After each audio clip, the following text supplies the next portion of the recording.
अल्लाह करीम ने छठे पारे के आगाज़ में फ़रमाया ला युहिब्बुल्लाहुल जहरा बिस्सू। फरमाया बेशक अल्लाह पसंद नहीं करता कि बुरी बात का ऐलान किया जाए, ऐब एलानिया बयान किए जाएं। अल्लाह इसको पसंद नहीं करता। मिनल कौली, किसी बात में से भी कोई ऐसी बात की जाए, कोई ऐसा कौल बयान किया जाए जो बुरा हो, अल्लाह उसको पसंद नहीं करता उसके ऐलान को।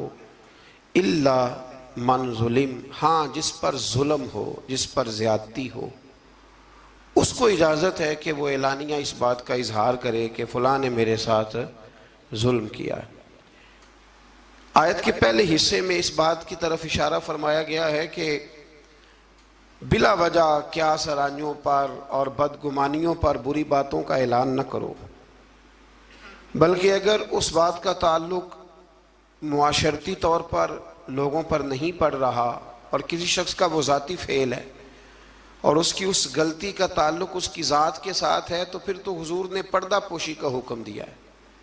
फरमाया अगर तुम किसी मुसलमान की पर्दा पोशी करोगे तो अल्लाह क़यामत के दिन तुम्हारी पर्दा पोशी फरमाएगा। और एक हदीस मुबारक में यूँ भी इरशाद फरमाया कि किसी का एक ऐब दुनिया का छुपा देना, रब करीम तुम्हारे 70 ऐबों पे पर्दा डाल देगा। लेकिन इल्ला मन जुलिम, जिस पर जुल्म हुआ हो, जिसने ज्यादती सही हो और फिर उसको ये पता हो कि अगर मैं ये जुल्म सहूँगा तो ये जुल्म आगे बढ़ेगा और लोग भी इस जुल्म का शिकार होंगे, तो फिर वहाँ खामोश रहने का हुक्म नहीं है, वहाँ बात करने का हुक्म है, वहाँ इजहार करने का हुक्म है, वहाँ ऐलान करने का हुक्म है। वहाँ मेरे रसूल करीम अलैहिस्सलाम ने फरमाया अफ़्ज़लुल जिहाद कलिमतुल हक़ इंद सुल्तानिल जाबिर। फरमाया सब जिहादों में अफजल जिहाद ये है कि तू जालिम बादशाह के सामने खड़े होकर सच्ची बात बयान कर दे। तू कह मेरे साथ ज्यादती हुई है, तू ऐलान कर। हज़रत उमर फारूक रज़ी अल्लाह तआला अन्हु का ज़माना मुबारक था, तो मिस्र के बादशाह के बेटे ने एक आम आदमी के बेटे के साथ अपना घोड़ा दौड़ाया, तो उस गरीब के बेटे का घोड़ा जीत गया। बादशाह के बेटे को सुबकी महसूस हुई, तो उसने उस गरीब के बेटे की पुश्त पर कोड़े मारने शुरू किए। बहुत ज़्यादा कोड़े मार के अपने हसद की उस जलन को, आग को ठंडा किया। ये गरीब का बेटा रोता हुआ घर आ गया। कुछ लोग कह देते हैं बच्चों को कि बेटा हम नहीं इन जालिमों से मुकाबला कर सकते, बर्दाश्त करो। वो जुल्म को फ़रोग देते हैं, वो ज़्यादती को परवान चढ़ाते हैं। इस तरह लोगों के हाथ भी खुलते हैं और जालिम ज़्यादा से ज़्यादा जुल्म करने पर माज़अल्लाह आमादा होता है। जब बेटे ने आके घर बताया ना उस गरीब को कि गवर्नर साहब के बेटे ने मेरी पुश्त पे दुर्रे मारे हैं, तो उसने कहा बेटा मेरे साथ घोड़े पे बैठो। कहा अब्बा जी कहाँ जाना है? तो कहा बेटा ये जुल्म का दौर नहीं, ये उम्र का दौर है, खामोश रहना जुल्म रहेगा, मेरे साथ चलो मदीना शरीफ चलते हैं। रात का वक़्त था, जनाब उमर सोए हुए थे। उस फरियादी ने दरवाजे पे आके सदा लगाई तो कमाल ही कर दी। उसने कहा उमर बाहर निकलो, ये सोने का वक्त नहीं। जब जुल्म होने लगे दुनिया में तो बादशाह सोया नहीं करते, बाहर आओ। जनाब फारूक आदम बाहर आए तो उसने कहा उमर हमारी गलती क्या है कि हम गरीब हैं? गलती ये है कि हम तंगदस्त हैं, मजबूर हैं। देखो मेरे बेटे की पुश्त का क्या हाल किया। हजरत उमर ने उसी वक्त बंदे दौड़ाए, फरमाया पकड़ के लाओ गवर्नर को भी और बेटे को भी। दोनों बाप बेटा आए तो कहा बेटा जब इसने तेरी पुश्त पर दुर्रे मारे थे तो तू अकेला था? कहा हाँ। फरमाया अब तो सारा दरबार सजा है ना, तू सबके सामने दुर्रे मार। बेटे को दुर्रे लगाए और गवर्नर साहब के लिए हुक्म जारी किया कि इनसे शाही लिबास उतरवा के ना तो इन्हें बोरिए का लिबास पहनाओ, आज के बाद गवर्नर ही नहीं करेंगे, ऊंट चराया करेंगे। लोगों ने कहा हुजूर गवर्नर साहब का क्या कसूर है, गलती तो बेटे की थी। फरमाने लगे इसी का तो कसूर है, इसी ने तो उसके दिल में ये बात डाली है कि तू गवर्नर का बेटा है। किसने उसके दिल में ये बात डाली कि तू गवर्नर का बेटा है? जुल्म को फरोग उन लोगों ने दिया है जो जुल्म सहने लगे। जुल्म को फरोग उन लोगों ने दिया है जो महंगाई पर खामोश रहते। दुनिया में कतील उसका मुनाफिक नहीं कोई जो जुल्म तो सहता है बगावत नहीं करता। दुनिया में कतील उसका मुनाफिक नहीं कोई, ये सबसे बड़ा जालिम है जो जुल्म सहता है और लोगों को भी मशवरा देता है इस दौर में कुछ नहीं हो सकता, लिहाजा चुप कर जाओ, कोई एक तो बोलेगा ना। यार मैं हैरान होता हूं कभी कभी, यानी जमाना बीत गया ना हमें ये कहते हुए कि पाक चीन दोस्ती जिंदाबाद, और उस नाम पर हमने चीनियों को आम वीजे दिए और बगैर किसी तफ्तीश के उनको हमने परमिट जारी किए यहां आने जाने के, और उन्होंने ये हाल किया है कि बीसियों के हिसाब से हमारी बेटियां ले जाके बेचनी शुरू कर दी। किधर गया हमारा सिफारती मौकफ, और कहां गया हमारा वो विजन जिसमें हम कहते थे हम बराबरी की बुनियाद पर लोगों के साथ वक्त गुजारेंगे। ये बराबरी की बुनियाद है, ये बराबरी की बुनियाद है। और टीवी रोज खबर ब्रेक कर देता है कि 2 बच्चियां और सामने आ गई हैं जिनके साथ ये जुल्म हो रहा है। हुकूमती नुमाइंदों में से किसी ने आगे बढ़ के बात क्यों नहीं की, इस पर गुफ्तगू क्यों नहीं की गई, और एहतजाज क्यों नहीं रिकॉर्ड कराया गया। उन बच्चों को गिरफ्तार कर लिया गया है, लोगों को दिखा दिया गया है, लेकिन हमने बड़े लोग गिरफ्तार होते भी देखे और फिर रातों रात वापस जाते भी देखे। ये हमने रंग देखा, किसी की दियत चली गई और किसी का कुछ चला गया, लेकिन ये जुल्म की रात ज्यादा देर तक चलेगी नहीं। ये याद रखें, जुल्म जब बढ़ जाता है तो फिर मिट जाता है, फिर वो खत्म हो जाता है। लेकिन मैं आपसे गुजारिश करूंगा, रमजान अल मुबारक में कुरान मजीद का 6ठा पारा पहले नंबर पर हमें कहता है जुल्म सहना छोड़ दो, जालिमों के साथ मवाफकत करना, मुताबकत करना, उनके साथ प्यार करना ये छोड़ दो। जालिमों की दोस्ती अच्छी नहीं होती। इससे आगे जब हम बढ़ते हैं तो अल्लाह तबारक व तआला ने एक गिरोह का जिक्र किया है। इसके बारे में फरमाया कि वो अल्लाह और उसके रसूल के साथ कुफर करते हैं, और एक बड़ी अनोखी बात बयान की है। फरमाया वो कुफर भी करते हैं और वो अल्लाह और उसके रसूलों के दरमियान फ़र्क भी करना चाहते हैं। वो इरादा रखते हैं कि अल्लाह और अल्लाह के रसूलों के दरमियान फ़र्क कर दें, जुदाई पैदा कर दें। फरमाया उनका कहना यह है कि वो बाज़ रसूलों पर ईमान लाते हैं और बाज़ के साथ कुफर करते हैं। फरमाया ये लोग काफिर हैं और इनकी बातें रब करीम के लिए काबिल कबूल नहीं है, ये इनका रवैया अहले इस्लाम के लिए काबिल कबूल। और इन लोगों के बारे में अल्लाह करीम ने फरमाया उलाइका हुमुल काफिरून हक्का। फरमाया ये जो है ना कुछ रसूलों को मानते हैं, कुछ को नहीं मानते, और अल्लाह और उसके रसूल के दरमियान जुदाई करना चाहते हैं। फरमाया ये पक्के काफिर हैं, पक्के काफिर हैं, पक्के, ये बड़े पक्के। हमारे बरेली शरीफ में एक उस्ताद हुआ करते थे, हज़रत अल्लामा बहाउल मुस्तफ़ा साहब किबला, मौलाना अमजद अली आज़मी साहब रहमतुल्लाह ताला अलैह के छोटे साहिबजादे थे। वो अभी भी पढ़ाते हैं बरेली शरीफ में, जिन्होंने बहार शेर लिखी है।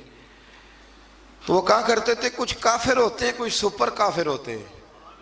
हमने उनसे कहा जनाब ये सुपर काफिर कौन से होते हैं? कहते काफिर तो वो होता है ना जो अल्लाह रसूल को मानता नहीं, और सुपर काफिर वो होता है जो कहता है रब अलहदा रसूल अलहदा, बिल्कुल इनको करीब नहीं होना चाहिए। फरमाया ये सुपर काफिर है, इसलिए कि कलमा पढ़ के भी वो बात करता है जिसका कोई वजूद मौजूद अल्लाह ताला समझने की तौफीक अता फरमाए। इससे फिर थोड़ा सा जब हम आगे बढ़ते हैं तो अल्लाह तबारक व तआला ने हज़रत ईसा अलैहिस्सलाम का जिक्र फरमाया है कि हज़रत ईसा अलैहिस्सलाम को अल्लाह तबारक व तआला ने आसमानों पे उठा लिया।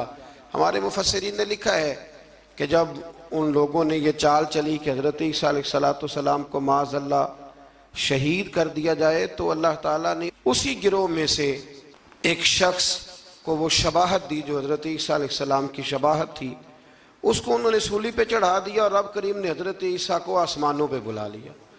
हज़रत ईसा चौथे आसमान पर मौजूद हैं और ज़िंदा हैं, वो तशरीफ़ लाएंगे। और मेरे रसूल पाक ने फरमाया वो मेरी मस्जिद में नमाज पढ़ेंगे और वो यहाँ आएंगे, उम्मत मुस्लिमा की रहनुमाई करेंगे, और फरमाया अपने कलमे को फ़रोग नहीं देंगे, मेरा कलमा पढ़वाएंगे लोगों। और फरमाया जब वो नमाज पढ़ेंगे ना तो इमामत भी मेरी उम्मत का इमाम करेगा। तो हज़रत ईसा अलैहिस्सलाम का तशरीफ़ लाना यहाँ बयान किया गया। पर यहाँ अल्लाह ताला ने अपने बहुत सारे रसूलों के नाम ले ले के जिक्र फरमाए, और फरमाया कुछ नाम ऐसे हैं जो हमने बतला दिए हैं और कुछ नाम ऐसे हैं जो बतलाए, तो जो नहीं बतलाए उन पर भी ईमान लाना है और जो बतला दिए गए उन पर भी ईमान लाना है। यहाँ इस बात का बड़ी वजाहत के साथ जिक्र फरमाया गया। फिर अल्लाह तबारक व तआला ने आगे जाके बाज़ ऐसी बातें जो पहले भी हम मुलाहजा कर चुके हैं, उन बातों को बयान फरमाया और हज़रत ईसा अलैहिस्सलाम के बारे में ख़ास करके जो ईसाइयों का अकीदा है माज़अल्लाह ताला। मैंने जब हज़रत उज़ैर अलैहिस्सलाम का जिक्र आया था ना 3रे पारे में, तो मैंने वहाँ भी ये बात अर्ज़ की थी कि जब अंबिया किराम अलैहिमुस्सलाम की बहुत ज़्यादा शानें लोग देखते हैं ना, तो कुछ लोग गुलूफ़ करते हैं। तो गुलूफ़ का माना ये होता है कि वो वहाँ तक बात ले जाते हैं जहाँ तक जा सकती नहीं। जब हज़रत उज़ैर अलैहिस्सलाम 100 साल तक सोए रहे और बेदार हुए, तो यहूदियों ने उन्हें अल्लाह का बेटा कहना शुरू कर दिया। माज़ यही हाल हज़रत ईसा अलैहिस्सलाम के साथ हुआ कि जब हज़रत ईसा बगैर वालिद के पैदा हुए तो लोगों ने माज़अल्लाह उन्हें अल्लाह का बेटा कहना शुरू कर दिया। ये गुलूफ़ है, ये वो जुल्म है अकीदे के साथ। अब भी बहुत सारे लोग ना हमारे ये जो जदीद, मैं थोड़ा सा जब पढ़ता हूँ ना जदीद माहौल को, तो मैं देखता हूँ कि एक ऐसा मज़हब तैयार करने की दुनिया में कोशिश की जा रही है जिसके अंदर सब लोगों को जमा कर दिया जाए, ऐसी खिचड़ी पकाई जाए कि ना मुसलमान का पता चले और ना काफिर का पता चले, बिल्कुल खिचड़ी पका दी जाती है। तो कुछ लोग खिचड़ी पकाने वाले होते हैं, तो कुछ लोग ऐसे होते हैं जो फिर खिचड़ी से चीज़ें अलहदा भी कर लेते हैं, दाल अलग कर लेते हैं और घी और सूंघ के बता देते हैं कि असली है कि नकली है, डालडा है कि। ये भी अल्लाह ने तौफीक देखे ना। हम मनफी बातों को अक्सर बयान करते हैं तो मुस्बत बातें भी बयान है। फिर अल्लाह तबारक व तआला ने आगे चल के इरशाद फरमाया, क्या लोगों, मैंने तुम्हारे पास अपने रब होने की दलील तुम्हें अता कर दी है। कोई शख्स जब कोई दावा करता है तो लोग उससे दलील पूछते हैं। अल्लाह करीम का दावा है ला इलाहा इल्लल्लाह, ये दावा है कि अल्लाह वहदहू ला शरीक है। तो लोग दलील पूछते थे, दलील क्या है? तो इसी पारे में अल्लाह करीम ने फरमाया या अय्युहन्नासु कद जाकुम बुरहानुम मिर रब्बिकुम, फरमाया लोगों ये जो मैंने तुम्हें रसूल अता फरमाए हैं ना, ये तुम्हारे पास तुम्हारे रब की तरफ से दलील आ गई है। ये दलील है तुम्हारे पास तुम्हारे रब की तरफ से। हजरत अब्दुल्ला इब्न रवाहा रदी अल्लाह ताला अन्हु फरमाया करते थे कि हुजूर कोई मौजज़ा ना दिखाते, ना चांद को तोड़ते, ना सूरज को मोड़ते, ना रसूल करीम अलैहिस्सलाम पत्थरों से कलमा पढ़वाते, ना दरख्तों से सजदा करवाते, ना मुबारक उंगलियों से चश्मे जारी होते, हुजूर कुछ ना करते। तो मेरे महबूब का चेहरा ही ऐसा था, लोगों ने देखते जाना था और कलमा पढ़ते जाना था। इसलिए कि हुजूर सल्लल्लाहु ताला अलैहि वसल्लम को अल्लाह ने वो नूरानियत, वो कमाल, वो खूबसूरती अता की, वो खास जाज़बियत है महबूब की गुफ्तगू में भी, हुजूर की आंखों में भी, हुजूर के लबो लहजे में भी, और मेरे रसूल के चेहरा अनवर में भी, और पूरा वजूद हुजूर का मौजज़ा है। तो अल्लाह तबारक व तआला ने फिर इसी पारे के अंदर इस बात का भी तज़किरा इरशाद फरमाया। शुरू में ना सूरतुल माइदा के बिल्कुल शुरू में अल्लाह ताला ने वादे पूरे करने का हुक्म दिया। फरमाया ईमान वालों अपने वादे पूरे करो। वादा पूरा करना ये इनफरादी मामला नहीं, ये इज्तिमाई मामला भी है। और हमारे यहाँ वादे पूरे नहीं किए जाते। वादे पूरे करना बड़ा ही ज़रूरी है। हमारे यहाँ लोग वादा नहीं पूरा करते, और मेरे नबी करीम अलैहिस्सलाम ने हद बंदी कर दी, फरमाया जो वादे का पाबंद नहीं उसका तो दीन ही कोई नहीं। और हमारे मुल्क में हाल ये है वादों के हवाले से, मैंने का उम्मीदवार तकरीर कर रहा है और जिस बंदे ने अपनी जेब से उसके इश्तिहार छपवाए हैं, पैनाफ्लेक्स छपवाए हैं और उसकी तस्वीर उसने अपने दिल पे लगाई हुई, और नारे भी खुल के मारे हैं, उसने खुल के नारे लगाए हैं। और जब उसने वादा किया ना कि बस ये सड़कें पक्की हो जाएंगी, ये पेरिस बन जाएगा और साथ वाली गली मैनचेस्टर बन जाएगी, और उससे अगली जो गली होगी वो लीड्स बन जाएगी, और उससे आगे जो है वो बिल्कुल बरतानिया वाले देखने आया करेंगे, ये सारे उसने जहां जहां वादा किया वहां वो जिसने स्टिकर लगाया था उसने नारा लगाया, पूरा नारा लगा, पूरी बात हुई। लेकिन जब वो तकरीर सुन के बाहर निकलता है ना, पैसे भी उसने जेब से लगाए हैं, नारे भी उसने लगाए हैं, कुर्सियों में हिस्सा भी डाला है जो वहां उसने सजाई हुई थी, और बाहर निकलते वही बंदा कह रहा है कि जो ये कह रहा है ना सारा झूठ ही कह रहा है, खुद बयान कर। ये कौमी लीडरों की बात कर रहा हूं, तो आप अंदाजा कर लें कि आम लोग, हुजूर ने फरमाया नास वाला दीन मलूक है, लोग अपने सरदारों के मजहब पे होते हैं। तो अगर सरदारों का, बड़ों का ये मेयार होगा गुफ्तगू का कि उनके सपोर्टर और वोटर कहेंगे ये बोल झूठ रहा है सारे, इसने करना कराना कुछ भी नहीं, तो जब आपके वादों की नौयत ये हो जाएगी तो इसको कभी भी इनफरादी मसला ना समझे, इसे इज्तिमाई मामला समझे। मेरे रसूल करीम सल्लल्लाहु ताला अलैहि वसल्लम इस कदर ज्यादा पाबंदी फरमाते थे कि हजरत मरसद रज़ी अल्लाह ताला अन्हु फरमाते कि ऐलान नबुव्वत से पहले एक शख्स ने हुजूर के साथ लेन देन का कोई मामला किया, कोई चीज़ उसने खरीदी हुजूर अलैहिस्सलाम से, और नबी पाक को एक कुएं पे बिठा के वो घर चला गया पैसे लेने, तो जाके भूल गया। 3 दिन के बाद उसे याद आया और वो शख्स कहता है जब मुझे याद आया तो फिर भी मैं दौड़ के नहीं आया। मैंने कहा कि वो चले गए होंगे, 3 दिन कौन बैठा रहता है। फिर भी मैं अपने काम शाम समेट करके आया। सैयदा खतीजतुल कुबरा रदी अल्लाह ताला अन्हा के दरवाजे पर मैंने दस्तक दी, और जब अंदर से सैयदा बोली और उन्होंने बोल करके फरमाया कौन है, तो मैंने कहा कि मैं हुजूर अलैहिस्सलाम से मिलने आया हूँ। तो वो कहने लगी कि वो 3 दिन हो गए हुजूर तो घर ही नहीं तशरीफ़ लाए। फरमाते हैं फिर मैं तड़पा और मैं दोबारा उस जगह आया तो हुजूर ने कुछ सख्त जुमला नहीं कहा, फरमाने लगे खैरियत तो थी, आपने तो मुझे मुश्किल में मुब्तला कर दिया। आपने फरमाया यहाँ बैठो, तो मैंने कहा बैठता हूँ, तो फिर 3 दिन हो गए बैठा हूँ। तो कहते उसने कहा कि आप उठ जाते, तो महबूब फरमाने लगे कैसे उठ जाता, तेरे साथ वादा जो कर लिया था यहाँ बैठूंगा, उठ कैसे जाता। तो मियार बनाए जिंदगी के अंदर। ये क्या बात हुई कच्ची कच्ची बातें करना, और बातें करते वक्त भी इरादे कच्चे रखना, बात हो जो गई। फिर से आगे अल्लाह तबारक व तआला ने कुछ ऐसे जानवरों का जिक्र फरमाया है जो हलाल हैं, और कुछ ऐसी इशारे इरशाद फरमाए हैं कि कुछ जानवर ऐसे हैं जो खाना मुसलमान के लिए जायज़ नहीं है। अब हमारा ये मामला है कि हमें तहकीक चाहिए होती है, हमारे कालम निगार और मीडिया की बेलगाम आज़ादी और सोशल मीडिया पर बेहंगम गुफ्तगू, हमें हर चीज़ की दलील चाहिए होती है। अब ये भी लोग सवाल करने लगे हैं जी वो हराम जानवर जो यूरोप के यहाँ इतना ज़्यादा खाया जाता है, वो बीमार तो नहीं होते, वो मरते तो नहीं, तो वो फलां तो नहीं होता। तो खुदा के बंदो, कोई ज़रूरी है कि कोई ऐसी चीज़ लोग खाएं तो उससे मारी जाएं तो वो गलत होगी? नशा करने से आदमी मर जाता है। लेकिन हजरत सिद्दीक अकबर ने जो जवाब दिया था वो बड़ा शानदार है। किसी ने कहा कि जब शराब हराम नहीं हुई थी तो तब आप पीते थे? तो तब अबू बकर सिद्दीक फरमाने लगे मैं वो काम नहीं करता जो करने के बाद बीवी और बहन की पहचान खत्म हो जाती है, मैं वो काम नहीं करता। आप समझिएगा बात को कि जरूरी है कि हर बात की हिकमत ही बताई जाए, और यही कहा जाए कि वो फलानी चीज खाने के बाद कोई मर गया है, जरूरी है तो फिर और बहुत सारी चीजें आप उनको खाएं और खाने के बाद तजर्बा करें और बताएं कि मरे हैं कि बचे हैं।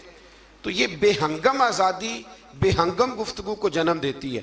कुरान किताब हिदायत है, हर जगह हिदायत देता है, लेकिन कुछ जवामिउल कल्म हैं, 1-2 जुमलों के अंदर समुंदर बंद है। कुछ आयात ऐसी हैं कि जिन आयात का रट लेना बड़ा जरूरी है, और जो रोज हमारे एक दूसरे से ताल्लुक रहते हैं, रिश्ते रहते हैं, उन रिश्तों के अंदर वो आयात हमारे लिए संग मील हैं। इसी तरह का जिक्र अल्लाह ताला ने यहां भी इरशाद फरमाया, फरमाया वतावनु अलल बिर्रि वत्तक़वा। जब नेकी और परहेजगारी का काम हो तो एक दूसरे के साथ ताउन करो, और वला तावनु अलल इस्मि वल उद्वान, और फरमाया गुनाह और ज्यादती पर एक दूसरे के साथ ताउन न करो। और आगे इरशाद फरमाया वत्तकुल्लाह, अल्लाह से डर जाओ, अल्लाह से डरो। नेकी और परहेजगारी का काम हो तो ताउन करो, आगे बढ़ो, शाबाशी दो, प्यार करो। और गुनाह और ज्यादती का मामला हो, मेरा दोस्त, मेरा भाई, मेरा अपना कोई गलत काम करने जा रहा हो, कोई जुल्म करने जा रहा हो, तो अल्लाह ने हुक्म दिया है कि अब तू उसके साथ ताउन ना कर। हमारे यहाँ पनाहें दी जाती हैं, वो हमारे देहातों में ना कोई किसी की बहू बेटी को भगा के ले आता था ना, तो यार कहते थे यारी का ये बहुत बड़ा हमारे जिम्मे कर्ज है कि हमने इसके साथ ताउन करना। गलत काम में ताउन करना, हराम फेल में ताउन करना, जुल्म और ज्यादती पर एक दूसरे के साथ ताउन करना, वो जबर कर रहा है और तू ताउन कर रहा है, और इसको मर्दानगी करार दिया जाता था। मर्दानगी, ये कोई मर्दानगी है? ये तो वो वाली बेहयाई है कि जिसके बारे में फरमाया जब तू बेहया हो जाए तो जो तेरा दिल करे तू कर। ये कोई मर्दानगी नहीं, आप जुल्म और ज्यादती पर मदद कर रहे हैं। ये आपको पता है कि मेरे दोस्त ने जबर किया है, जुल्म किया है, कचहरी और थाने में घसीट करके अपने मुखालिफ को ले गया है, तो तो आप उसके साथ ताउन कर रहे हैं, आगे बढ़े हुए। तो याद रखें अपनी जिंदगी में इस बात को, ये कुरान ने एक उसलूब दे दिया, ताउन करना है नेकी और परहेजगारी पर, गुनाह और बदी पर कभी ताउन। मेरे रसूल करीम अलैहिस्सलाम ने फरमाया अपने भाई की मदद करो, चाहे वो जालिम हो या मजलूम हो। तो सहाबा ने अर्ज की या रसूल अल्लाह सल्लल्लाहु अलैहि वसल्लम, मजलूम की मदद तो समझ में आ गई, तो जालिम की मदद कैसे करें? तो नबी करीम अलैहिस्सलाम ने फरमाया जालिम को जुल्म करने से रोक दो, ये तुम्हारी मदद होगी। ये तो यारों के साथ लड़ने चले जाते हैं, पूछते भी नहीं कि हक पे हैं कि नहीं, चले जाते हैं, कहते बस दोस्तों का प्रोग्राम बन गया था, फलां बस वाले को मारना है, तो चले गए सारे। ओ खुदा के बंदे, तो जुल्म और ज्यादती में मददगार बन गया। और मैंने देखा है रवैया इतना खौफनाक है। अब जो अगली बात करने लगा हूं वो जरा नाराज करने वाली है, इससे बहुत सारे लोग नाराज होते हैं, लेकिन चूंकि जरूरी है तो करनी भी जरूरी है। इलेक्शन के दिनों में बड़ी मदद होती है, हमें पता है बंदा जालिम है, जाबर है, लेकिन क्या करें जी, हमारी बरादरी का है, क्या करें जी, हमारा अपना है, क्या करें जी, हमारा मोहल्लेदार है। तो अबू जाल भी तो हुजूर की बरादरी का था, मोहल्लेदार था, रिश्तेदार था, तो क्या उसकी मदद हो जाती? यजीद जो है वो भी तो इसी खानदान से ताल्लुक रखता था, ऊपर जाके यहीं से मिल जाता था, तो इमाम हुसैन ने उसके जुल्म पर उसकी मदद क्यों ना की? तो इसलिए ये रवैया बदलें, नेकी और परहेजगारी के काम में आगे बढ़े, दौड़ कर ताउन करें, और जुल्म और ज्यादती के मामलात में कभी भी किसी शख्स के साथ कोई रवैया आप ताउन का बिल्कुल बरकरार ना रखें। एक आया करीमा सूरतुल माइदा की आयत नंबर 3 का जो इब्तदाई हिस्सा है वो भी बड़ा शानदार है। हजरत सैयदना उमर फारूक रज़ी अल्लाह ताला अन्हु फरमाते हैं, जब यह आयत करीमा नाजिल हुई तो मुझे यहूदियों का एक आलिम मिला और कहने लगा, उमर तुम्हारे नबी करीम अलैहिस्सलाम पर एक ऐसी सूरत नाजिल हुई है कि अगर वो तौरात में नाजिल होती तो हम उस दिन को ईद का दिन मनाते, ईद समझ के वो दिन मनाते। इतनी शानदार आयत। आयत क्या है? अल यौमा अकमलतु लकुम दीनकुम। अल्लाह फरमाते हैं कि आज के दिन मैंने तुम्हारा दीन तुम्हारे लिए मुकम्मल कर दिया। व अतममतु अलैकुम निअमती, और मैंने तुम पर अपनी नेमत को मुकम्मल कर दिया। देखे ना, हमारे यहाँ हाफिज जी पक्का रट्टा लगा के कुरान मजीद याद करते हैं, और जब याद कर लेते हैं ना तो वो सुनाते हैं, और जब माशाल्लाह सुनाते हैं अल्लाह की तौफीक से, तो फिर हाल ये होता है कि उस दिन जब कुरान शरीफ ख़त्म होता है तो हम जश्न मनाते हैं। खुशी होती है कि नहीं होती? ये नाजरा कुरान मजीद को बच्चा मुकम्मल करता है तो तब भी खुशी होती है कि नहीं होती? और हमारे यहाँ जो लोग आम ख़त्म शरीफ के मुखालिफ हैं, ख़त्म बुखारी के, वो भी बड़े कायल हैं। तो अगर दीन मुकम्मल हो जाए, पिछला कोई दीन भी मुकम्मल नहीं था, तो ये दीन मुकम्मल है हमारे पास। यानी इतना मुकम्मल है कि हमें छींकने का तरीका भी बाहर से लेने जाने की कोई ज़रूरत नहीं, वो भी हमारे रसूल ने हमें घर में अता फरमाया है, वो भी हमें बाहर से ले जाने की ज़रूरत।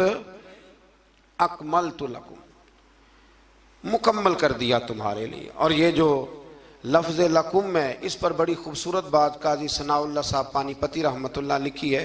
वो फरमाते, रब फरमाते हैं मुकम्मल भी मैंने तुम्हारे लिए किया है, तुम्हारे लिए मुकम्मल किया है ताकि तुम राज़ी हो जाओ, तुम्हारे लिए आगे जीना आसान हो जाए।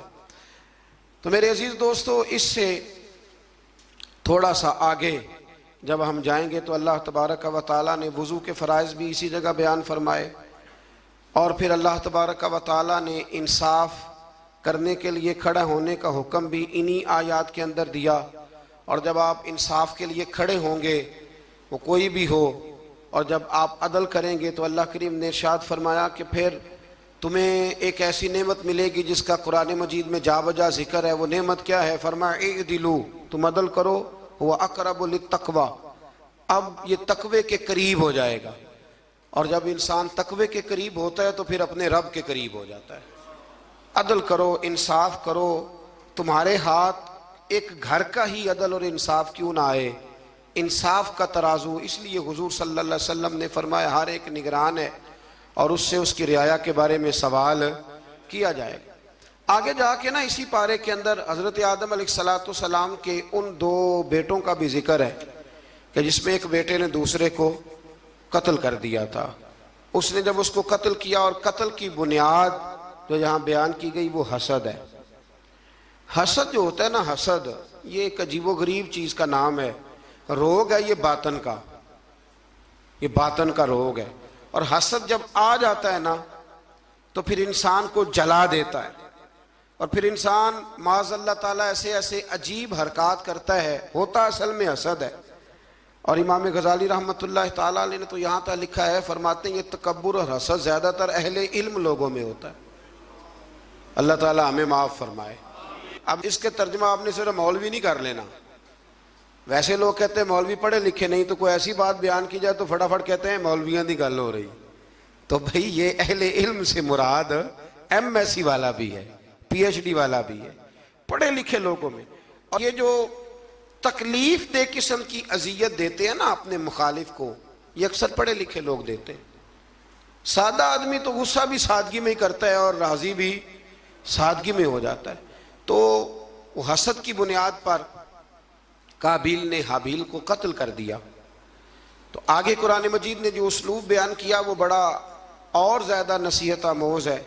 जब कत्ल किया तो अब क्या करे, भाई की लाश को उठा के फिर रहे हैं कि इनका किया जाए। तो उनको दफन करने का तरीका कव्वे ने सिखाया।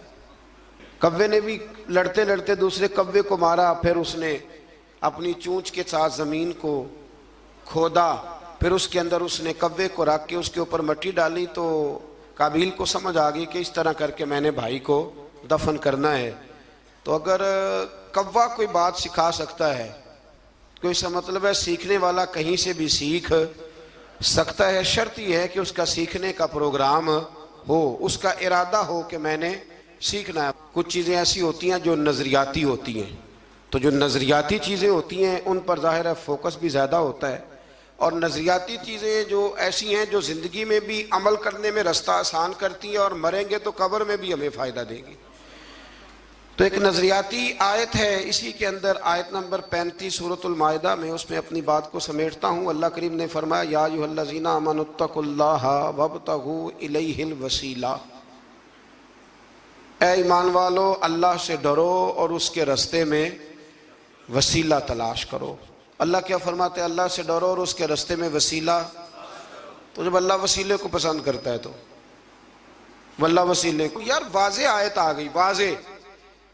मैं हैरान होता हूँ बाज़ौक़ात कि वाज़े दलील के बावजूद लोग कहते हैं कि जी यहाँ से मुराद कुछ और है। तो मैंने कहा किसने तुम्हें कहा कि मुराद लो? तुम कौन होते हो अपनी मर्जी से कुरान की तशरीह करने वाले, तफसीर करने वाले? क्यों, किस तरह तुमने मुराद लिया? कहने लगे जी वब्तगू इलैहिल वसीला का माना है अपने आमाल का वसीला पेश करो, नबी करीम का वसीला ना पेश करो, अपने आमाल का। और एक दलील है वो हदीसे गार, 3 लोग गार में चले गए, उन्होंने अपने अपने अमाल का वसीला दिया तो अल्लाह तबारक व तआला ने निजात दे दी। यानी वो नमाज जिस नमाज में सारा सौदा बेचा है दुकान का, कहते हैं उसका वसीला दे लो, पता नहीं वो नमाज कबूल भी है कि नहीं, उसका वसीला दे लो तो दुरुस्त है। और वो वाला हज जो सारा माज़अल्लाह दिखावे पे गुजर गया, उसका वसीला दे लो तो जायज़ है। और वो ज़कात पता नहीं पूरी दी के नहीं दी, उसका वसीला दे लो तो, यानी वो अमाल जो पता नहीं कबूल है कि नहीं, उनका वसीला दे लो तो वो जायज़ है। तो ये तो अमाल पता नहीं मकबूल है कि नहीं मकबूल, तो उस रसूल का वसीला ना दे जो हर वक़्त ही रब की बारगाह में मकबूल है। और सिर्फ दुनिया में ही मकबूल नहीं, कब्र में भी मकबूल है। और क़यामत के दिन भी शफात का सेहरा सजेगा तो मुस्तफ़ा के सरे अनवर पर सजेगा। हमारे यहाँ बड़े अजीबो गरीब रवैयों के लोग पाए जाते हैं, और फिर जो उनकी बातें कबूल करने वाले हैं वो उससे भी ज़्यादा वसी व ज़रफ़ हैं, वो उससे ज़्यादा बुलंद हौसलों के मालिक हैं। वो साहिबाने इल्म व फ़िक्र फटाफट आ जाते हैं, कहते हैं जी मतलब वसीले की ज़रूरत क्या है, अल्लाह जब सारा कुछ डायरेक्ट सुनता है। और मैंने कहा खुदा के बंदे, तुझे तो अल्लाह ने बगैर वसीले के पैदा नहीं किया, गिरा के ऊपर से छत से। देखे ना अल्लाह मेहनत करने का हुक्म देता है तो बगैर वसीले के भी अल्लाह रोज़ी अता कर ही सकता है ना। अगर मन्नो सलवा सुबह बनी इसराइल की छतों से मिल सकता था तो हमारे बिस्तर में तकिए के नीचे से भी नोट निकल सकते थे। पर अल्लाह ने फरमा उठ के जाओ, काम करो, कुछ करोगे तो फिर तुम्हें मिलेगा। तो जब अल्लाह ताला ने सारा निज़ाम ही वसीले का बनाया है तो अजीब मंजर है और अजीब कैफियत है। इस बात पे लोग किताबें छापने लग जाते हैं, इस पर लोग तवज्जो देने लग जाते हैं। मेरे रसूल करीम अलैहिस्सलाम की साहिबजादी का विसाल हो गया तो जब गुस्ल दिया हुजूर की बड़ी साहिबजादी को, तो नबी करीम अलैहिस्सलाम ने इरशाद फरमाया कि ठहरो, अभी कफन न देना।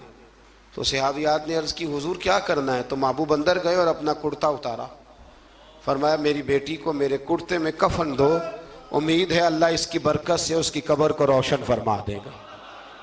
तो यहाँ तो तबर्रुकात वसीला बन रहे हैं।